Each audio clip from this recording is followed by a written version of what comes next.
नीतीश कुमार जी हैं, उसके बाद नीतीश कुमार जब मर्जी तो कभी एनडीए के साथ चले जाएंगे तो कभी महागठबंधन के साथ चले जाएंगे। बीजेपी भी वही है, आरजेडी भी वही है, जेडीयू भी वही है, तो फिर कौन सा बदलाव होगा? नहीं, देखिए, अगर आप मेरा नजरिया जानना चाहते हैं, मैंने कहा जनता चाहती है कि बदलाव हो। क्या बदलाव हो ये तो स्पष्ट नहीं है, किस तरह का बदलाव है। जहां तक जनसुराज की अपनी सोच है कि बदलाव किसी, जैसा आपने ठीक कहा, किसी एक व्यक्ति के बदलाव से, एक दल को हटाकर दूसरे दल के लाने से बिहार में बदलाव नहीं होगा। आपको इसके मूल में जाकर समझना होगा कि बिहार में स्थिति है क्यों, आखिर बिहार में ये स्थिति क्यों है। ऐसा नहीं है कि नेता सब खराब है। नेता अगर खराब है भी तो उसको चुनकर लाने वाली तो जनता ही है, और लोग बार बार चुनकर अगर आ रहे हैं तो लोग ये भी नहीं कह सकते हैं कि नेता ने उन्हें ठग दिया है, क्योंकि अगर कोई नेता या दल आपको ठगेगा तो एक बार ठगेगा, दो बार ठगेगा। अगर 30 साल, 40 साल, 50 साल से आप ठगे जा रहे हैं तो इसका मतलब है कि कहीं ना कहीं आपके समझ में, आपके वोट करने के तरीके में गलती है। तो जनसुराज की सोच ही वही है कि अगर बदलाव होना है तो वो बदलाव समाज के स्तर पर होना चाहिए। सबसे पहले जब तक लोग अपने और अपने समस्याओं और अपने बच्चों के भविष्य से जुड़े हुए मुद्दों पर वोट नहीं करेंगे, तब तक बिहार में बदलाव संभव नहीं है। वो चाहे जिस दल के पक्ष में बदलाव हो, लेकिन ये जरूरी है कि वो बदलाव उन मुद्दों पर हो जिसकी वजह से बिहार की जनता आज त्रस्त है।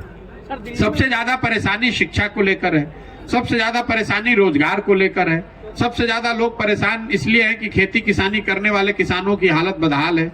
लेकिन जब वोट होता है तो वोट शिक्षा पर नहीं होगा, वोट रोजगार पर नहीं होगा, वोट खेती किसानी पर नहीं होगा, वोट होगा जात पर, वोट होगा धर्म पर, वोट होगा भारत पाकिस्तान पुलवामा पर, वोट होगा लालू जी के डर से भाजपा को और भाजपा के डर से लालू जी को। तो ये जो पूरा प्रयास हम लोग कर रहे हैं, यही कर रहे हैं जो एक लाइन में जो बात है कि भाई आपकी जो समस्या है वो आपको मालूम है, वो किसी नेता और दल को बताने की जरूरत नहीं है। आपको ये मालूम है कि आपकी समस्या क्या है, लेकिन आप उन समस्याओं पर वोट कर ही नहीं रहे हैं। आप उन समस्याओं पर अगर आप बदलाव चाहते हैं तो जो आपकी समस्या है या आपके बच्चों के भविष्य से जुड़ा हुआ जो मामला है उस पर वोट कीजिए, निश्चित तौर पर बदलाव आपको दिखेगा। सर, दिल्ली में जिस तरह केजरीवाल जी आए हैं, सर आप मुख्यमंत्री बनने के लिए घूम रहे हैं क्या? नहीं भाई, जब हमने दल ही नहीं बनाया है तो मुख्यमंत्री बनने की कहां सी बात है। ये जो अभियान हम लोग चला रहे हैं, मेरी अपनी समझ ये है कि जैसा मैंने अभी बता रहा था कि बिहार में अगर सुधार करना है तो जब तक समाज के स्तर पर यह प्रयास नहीं होगा तब तक आप राजनीति में कोई आमूलचूल परिवर्तन नहीं ला सकते हैं। मुख्यमंत्री को बदल देने से या एक दल को हटाकर दूसरे दल को ला देने से अगर बिहार सुधरना होता तो पिछले 50 वर्ष में तो आपने सारे दलों की सरकार देख ली, आपने कितने मुख्यमंत्री देख लिए। 1967 के बाद, 1967 के बाद बिहार ने 30 अलग अलग सरकारें देखी हैं। ऐसा तो आप नहीं मान सकते हैं कि 30 जो मुख्यमंत्री अलग अलग बने वो किसी में क्षमता नहीं थी, किसी की सोच नहीं थी। तो कहीं ना कहीं जब तक आप समाज के स्तर पर इन चीजों को नहीं सुधारेंगे, बिहार के लोग जो इन चीजों से खुद त्रस्त हैं, इन विषयों पर जब वोट नहीं करेंगे तब तक बिहार को कोई व्यक्ति या मुख्यमंत्री नहीं सुधार सकता है। अगर बिहार को सुधरना है तो लोगों को जिम्मेवारी लेकर अपने विषयों पर, अपने बच्चों के भविष्य पर वोट करना होगा, तभी बिहार सुधरेगा। तमिलनाडु पर बिहारियों पर जो हो रहा है, रोजगार नहीं है, स्कूल नहीं है, बिजनेस जो भी नहीं है। अच्छा, वो चुनाव का समय आता है तो आपकी सरकार बनवाए थे तमिलनाडु में, जैसे मोदी सरकार मान लिया जाए, वही से खेल शुरू होता है कि ना राम मंदिर वही बनाएंगे, ये बनाएंगे, वो जातिवाद तो वही से शुरू होता है। तो आखिर अब ये लोग कितना जागरूक हो पाएंगे? मजबूत लोगों के हाथ मिट्टी में नहीं। ऐसी देखिए, ये जो बात है मजबूत लोगों की, तो मेरा ऐसा मानना है कि लोकतंत्र में जनता से मजबूत तो कोई नहीं है। जहां तक ये इल्जाम है कि नेता जो है वो जातिवाद कर रहे हैं या दल जातिवाद कर रहे हैं, ये बात ठीक नहीं है। मैं रोज मन से कहता हूं, आपको भी कह दे रहा हूं, बिहार में नेता जात की राजनीति नहीं कर रहे हैं। नेता तो अपने परिवार और स्वार्थ की राजनीति कर रहे हैं। जाति में तो आप और हम फंसे। मान लीजिए कि अभी आपसे पूछेंगे कि जाति की राजनीति कौन कर रहा है, तो बहुत लोग आप में से कहेंगे कि राजद जो पार्टी है वो जाति आधारित राजनीति करते हैं, लालू जी जात की राजनीति कर रहे हैं। मैं रोज मन से कह रहा हूं कि लालू जी जात की राजनीति कर ही नहीं रहे, राजद जात की राजनीति नहीं कर रही है। अगर लालू जी जात की राजनीति करते तो ये कहते कि यादव समाज में जो सबसे काबिल आदमी है वही आदमी बिहार का मुखिया बनेगा और सारे यादव समाज के लोग हम लोग को वोट दीजिए। लालू जी ये तो नहीं कह रहे हैं। लालू जी ये कह रहे हैं कि मेरा लड़का राज्य का मुखिया बनेगा और सारे यादव समाज के लोग आप लोग हमको वोट दीजिए। तो लालू जी तो अपनी राजनीति कर रहे हैं, अपने परिवार अपने बच्चे की राजनीति कर रहे हैं। जाति आपके हमारे दिमाग में है और लालू जी अकेले नहीं है, मांझी जी भी यही कह रहे हैं। कोई पंडित का नेता है तो वो भी यही कह रहा है, कोई कुशवाहा का नेता है तो यही कह रहा है, कोई भूमिहार राजपूत का नेता है, मुसलमान का नेता है तो यही कह रहा है। जो लोग भी बिहार में राजनीति कर रहे हैं वो अपना हित देख रहे हैं, अपने परिवार अपने बच्चे का हित देख रहे हैं। जातियों के चक्कर में आप और हम फंसे हुए हैं और इसीलिए जो ये पूरा अभियान है वो यही है कि घर घर जाकर हम लोगों को बता रहे हैं कि अगर नेता अपने बच्चे की चिंता कर रहा है तो आपको भी अपने और अपने बच्चों की चिंता करनी पड़ेगी। आप अगर अपने बच्चों की चिंता नहीं करेंगे और आप जात के आधार पर, धर्म के आधार पर, पुलवामा और पाकिस्तान चाइना के आधार पर अगर आप वोट करेंगे तो स्वाभाविक तौर पर आप अपने बच्चों की शिक्षा और रोजगार की व्यवस्था को सुधार नहीं पाएंगे। सर सवाल है, 150 दिनों से पद यात्रा कर रहे हैं और बार बार बिहार में आप परिवर्तन की बात कर रहे हैं कि बिहार में परिवर्तन आपके नजरों में परिवर्तन का विकल्प कौन सी पार्टी है जिसको बिहार की जनता सपोर्ट करे? आपको लेकर के बिहार की जनता में विश्वास पैदा हो। मैं आपको जो बता रहा हूँ ये बात आप समझिए। राजनीति जो है वो समाज का आईना है। आप कह रहे हैं कि किसको वोट करें, मैं कह रहा हूं कि आपको सबने ठगा है। आपने कांग्रेस को वर्षों तक वोट दिया तब भी बिहार गरीब था। उसके बाद आपने लालू जी को 15 साल बनाया तब भी आपकी हालत नहीं सुधरी। 17 साल से नीतीश कुमार भाजपा के साथ सरकार चलाए तो भी स्थिति नहीं सुधरी। तो आप किस पर भरोसा करेंगे? जिस राज्य को सब दलों ने, सारे नेताओं ने एक तरह से न सुधर पाने वाला राज्य मानकर छोड़ दिया है, उस राज्य को सुधारने की काबिलियत और जिम्मेवारी दोनों ही बिहार की जनता की है। जो आप कह रहे हैं किस दल को बनाइए, मैं कह रहा हूं हर आदमी कह रहा है विकल्प चाहिए, तो मैं कह रहा हूं कि जो विकल्प बनाना चाहते हैं वो साथ में आए और मिलकर विकल्प बनाएं। जनता का विकल्प बने और उस पर सब लोग मिलकर उसको चुने। सर इधर ये जो पूरा पखेड़ा हुआ है राज्य में, बिहार में जज है, अगर आप एक एक करके, सर मेरा सवाल है। आप विभिन्न दलों को अपनी सेवा दे चुके हैं, देश के माने जाने रणनीतिकार हैं और बिहार की जनता आप पर क्यों विश्वास करे? बिल्कुल बिहार की जनता को हम पर भरोसा नहीं करना चाहिए। मैं रोज मन से कहता हूं, आपने भी जो सवाल किया, कुछ लोगों का ये सवाल है कि आपने 2014-15 में नीतीश कुमार की मदद की और आज आप उनका विरोध कर रहे हैं। या आप ये भी कह सकते हैं कि आपने दूसरे दलों की मदद की, उनके भी आप विरोध में बोल रहे हैं। बिल्कुल ये जायज सवाल है, इसका उत्तर सुन लीजिए। जिस नीतीश कुमार की 2014-15 में मैंने मदद की थी वो नीतीश कुमार थे जिनके शासन काल में 2005 से 2012 के बीच बिहार सुधरता हुआ दिखा था। आज जिस नीतीश कुमार का मैं विरोध कर रहा हूं, आज वो नीतीश कुमार हैं जिनके शासन काल में 2015 के बाद से स्थिति बिगड़ती हुई दिख रही है। जिस नीतीश कुमार की 2014-15 में मदद की गई थी वो जदयू के नेता थे जो चुनाव नहीं हारे थे, लेकिन उन्होंने राजनीतिक मोरालिटी के आधार पर पद से इस्तीफा दिया था। 2014 में नीतीश कुमार चुनाव नहीं हारे थे, उनकी पार्टी चुनाव हारी थी, उसकी एमपी की संख्या घटकर 2 हो गई थी और नीतीश कुमार ने अपने पद से इस्तीफा देकर मांझी जी को मुख्यमंत्री बनाया था। आज वही नीतीश कुमार हैं, वो चुनाव 2020 में हार गए हैं। 243 की विधानसभा में उनके पास सिर्फ 42 विधायक हैं, फिर भी कोई ना कोई जुगत लगाकर, चाहे राजद से गठबंधन बना लें या कमल का हाथ पकड़ लें, किसी भी तरीके से उस कुर्सी पर फेविकॉल लगाकर, जुगाड़ लगाकर बैठे हुए हैं। जिस नीतीश कुमार की 2014-15 में मदद की गई थी वो नीतीश कुमार थे जिन्होंने रेल मंत्री रहते हुए गैसल असम में दुर्घटना होने पर, जिसमें 290 लोगों की मृत्यु हो गई थी, रेल मंत्री रहते हुए उन्होंने पद से इस्तीफा दे दिया था इस बात को लेकर कि अगर हमारे रहते हुए इतने लोगों की मृत्यु हुई है तो मैं पद पर कैसे रह सकता हूं। जिस नीतीश कुमार का मैं विरोध कर रहा हूं, ये वो नीतीश कुमार हैं जो कोरोना के दौरान हजारों लोग बिहार के मर गए, हजारों लड़के रोड पर मारे मारे पूरे देश में फिरते रहे और इस आदमी ने मुख्यमंत्री रहते हुए अपने घर से बाहर निकलकर उन बच्चों की, उन परिवारों की मदद करने के लिए कोई प्रयास नहीं किया। और जिन लोगों और दूसरे दलों का जहां तक सवाल है, जिनका ये मानना है कि भाई पीछे आपने मदद किया था, आज क्यों विरोध कर रहे हैं, मैं आपको बताना चाह रहा हूं कि लोकतंत्र में ये व्यवस्था है कि जिस व्यक्ति पर, जिस विचारधारा पर, जिस दल पर, जिस नेता पर भी आपका भरोसा है, आप उसकी मदद कीजिए, उसके साथ खड़े होइए, उसको वोट कीजिए। लेकिन वो विश्वास, वो भरोसा, वो वोट 5 बरस के लिए है, जीवन भर की गुलामी नहीं है। अगर आपका भरोसा था मोदी जी पर 2014 में, आपने वोट किया, इसका मतलब ये नहीं है कि मोदी जी काम करें न करें, आप जीवन भर उन्हीं को वोट देते रहिएगा। नीतीश कुमार जब उन कुशल प्रशासक, एक सही नेता के तौर पर दिखे तो उनकी मदद की गई।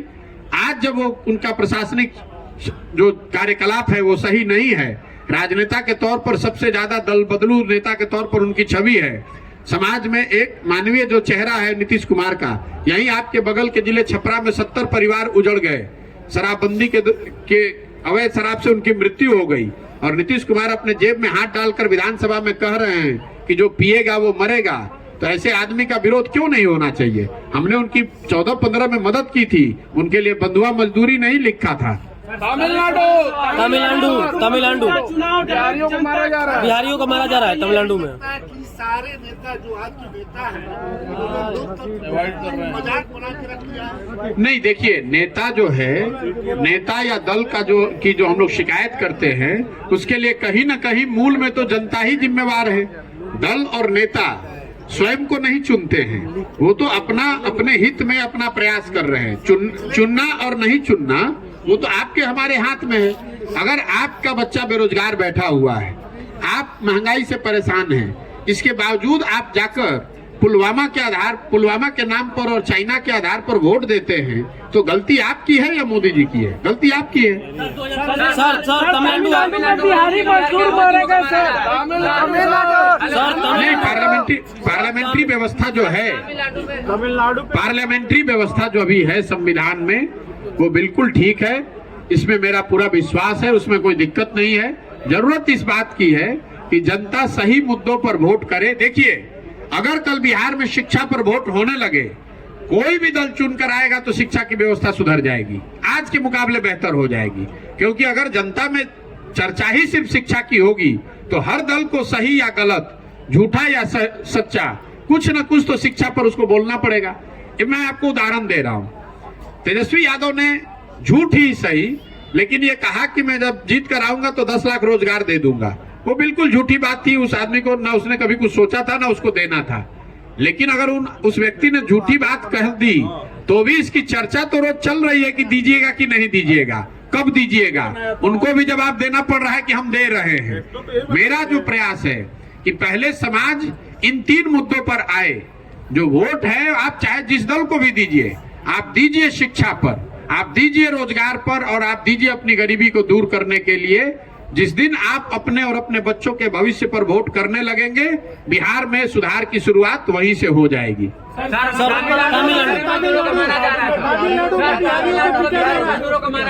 बिल्कुल, देखिए, आप जो तमिलनाडु की घटना का जिक्र कर रहे हैं, कई लोग ये बता रहे हैं, कुछ लोगों ने ये भी बताया कि वो फेक वीडियो है। 2-3 फेक वीडियो भी उस संदर्भ में जारी किए गए हैं। मैं विधानसभा का एक वक्तव्य देख रहा था, ये माननीय उप मुख्यमंत्री महोदय बता रहे थे कि ये सब गलत वीडियो है। मैं अभी 2 दिन रुका हुआ हूं, मैं उनको सही वीडियो भी जारी करूंगा। उन लोगों को पहले बोल लेने दीजिए। जो लोग भी इस मामले को रफा दफा करने की कोशिश कर रहे हैं, इस संदर्भ में कुछ पत्रकारों से जरूर गलती हुई है, उन्होंने दूसरे जगह के वीडियो डाल दिए, लेकिन घटना में सच्चाई है। लोगों को वहां, बिहार के बच्चों को, बिहार से प्रवासी जो मजदूर गए हैं, उनको, उनके साथ मारपीट हुई है। जो डीजीपी ने तमिलनाडु के बयान दिए हैं, उन्होंने बहुत केयरफुली सिर्फ 2 वीडियो का खंडन किया है। उससे पहले 5 से ज्यादा वीडियो और आए हैं। पिछले 4 महीनों में से यह घटना हो रही है और इसका केंद्र सरकार की ओर से यह वीडियो जारी किया गया है। मैं अभी 2 दिन में जारी करने वाला हूं। पहले बिहार के जितने ये सो कॉल्ड नेता हैं, इनको जरा बोल लेने दीजिए कि बिहार, तमिलनाडु में कोई ऐसी घटना नहीं हुई है। सच्चाई ये है, और ये क्यों है पहले आप ये समझिए। तमिलनाडु में, केरल में जो मजदूरी है, वो बिहार के मुकाबले करीब 2.5 से 3 गुना ज्यादा है।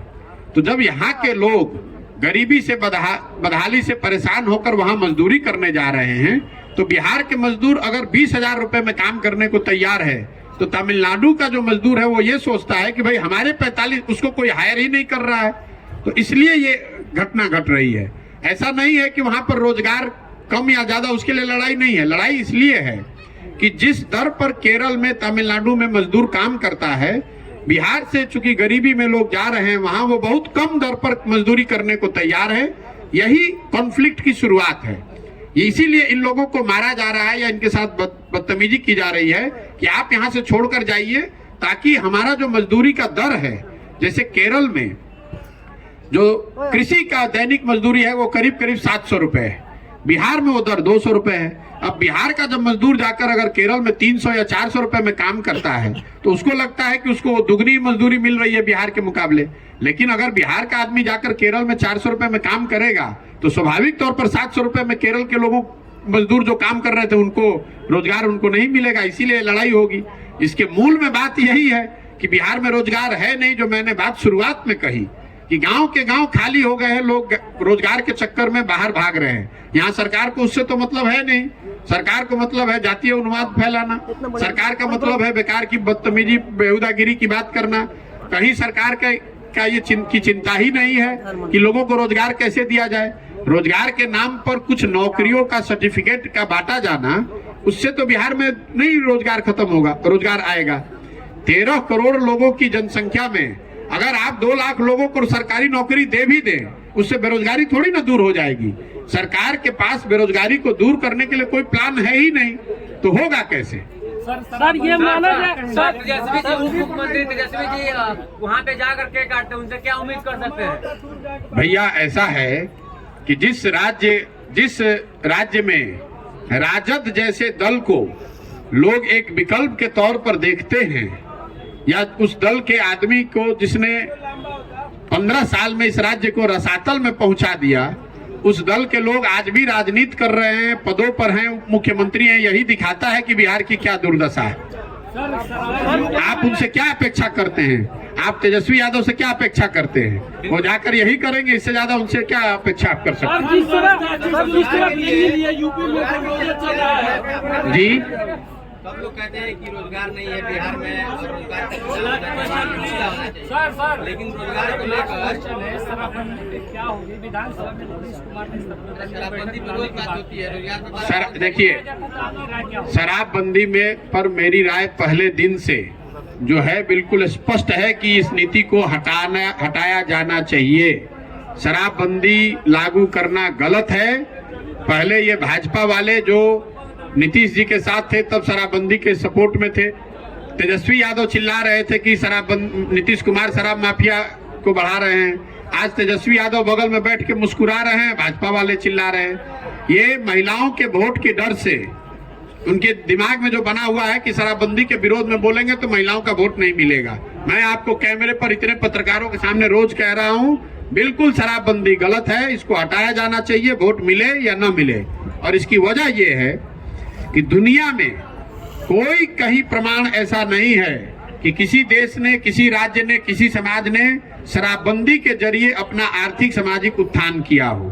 तो बिहार में जो लोग आका बैठे हुए हैं, सरकार चला रहे हैं, ये दुनिया भर के सारे लोगों से ज्यादा होशियार लोग नहीं है। अगर लोगों को ऐसी समझ होती कि शराबबंदी से ही सामाजिक आर्थिक विकास हो सकता था तो दुनिया के कई देशों में ये प्रयोग किए गए होते। जहां पर भी प्रयोग किए गए लोगों ने माना कि इसका कोई फायदा नहीं, नुकसान बहुत है। आप बिहार में देख रहे हैं कि शराबबंदी कहीं लागू है नहीं। मैं 1200 गांव में जाने 1200-1500 गांव में जाने के बाद बिल्कुल विश्वास से कह सकता हूं कि हर गांव में शराब उपलब्ध है, घर घर होम डिलीवरी हो रही है। और शराबबंदी के नाम पर शराब के दुकान बंद हो गए। होम डिलीवरी तो हो ही रही है। शराब के दुकान बंद होने से बिहार को 20,000 करोड़ रुपए का हर साल का राजस्व का नुकसान हो रहा है। इस राजस्व के आंशिक भरपाई के लिए आपसे हमसे रजिस्ट्री का बढ़ा हुआ दर लिया जा रहा है। बिहार में रजिस्ट्री देश में सबसे महंगी है।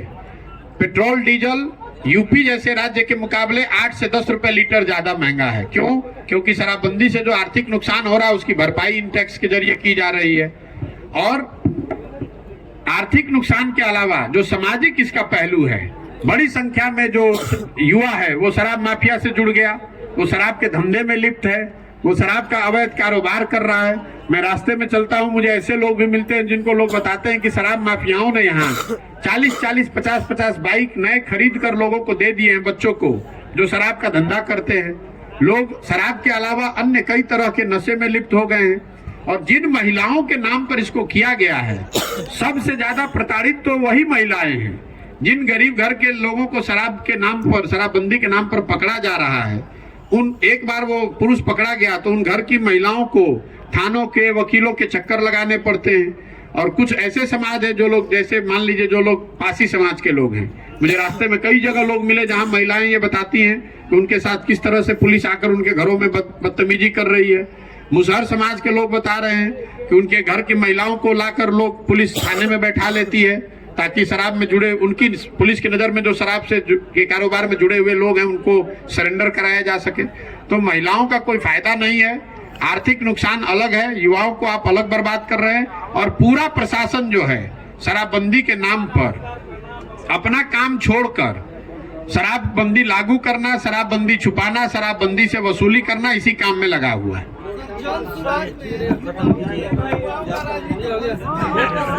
जन सुराज में युवाओं का राजनीतिक भविष्य क्या है, ये मैं इतना ही आपको कह सकता हूं कि जन सुराज दल तो अभी है नहीं, लेकिन जन सुराज में अभियान के तहत जो युवाओं को राजनीति में आना है और सकारात्मक प्रयास करके अपनी राजनीतिक करियर की शुरुआत करनी है, उसके लिए क्लब की जो व्यवस्था की गई है, हर वो युवा जो राजनीति में आकर चुनावी राजनीति में अपने लिए जगह बनाना चाहता है, उसके पास ये अवसर है कि वो जन सुराज का हिस्सा बने, अपने गांव, अपने पंचायत में क्लब के जरिए अपनी पहचान बनाए, अपनी समाज की मदद करे, जन सुराज के सहयोग से, जन सुराज के संसाधन का उपयोग करके समाज में अपने लिए जगह और पहचान बनाए और कल होकर चुनावी राजनीति में अपनी एक भूमिका बना सके। सर दिल्ली में जिस तरह केजरीवाल, बहुत बहुत धन्यवाद। जिया हो बिहार के लाला,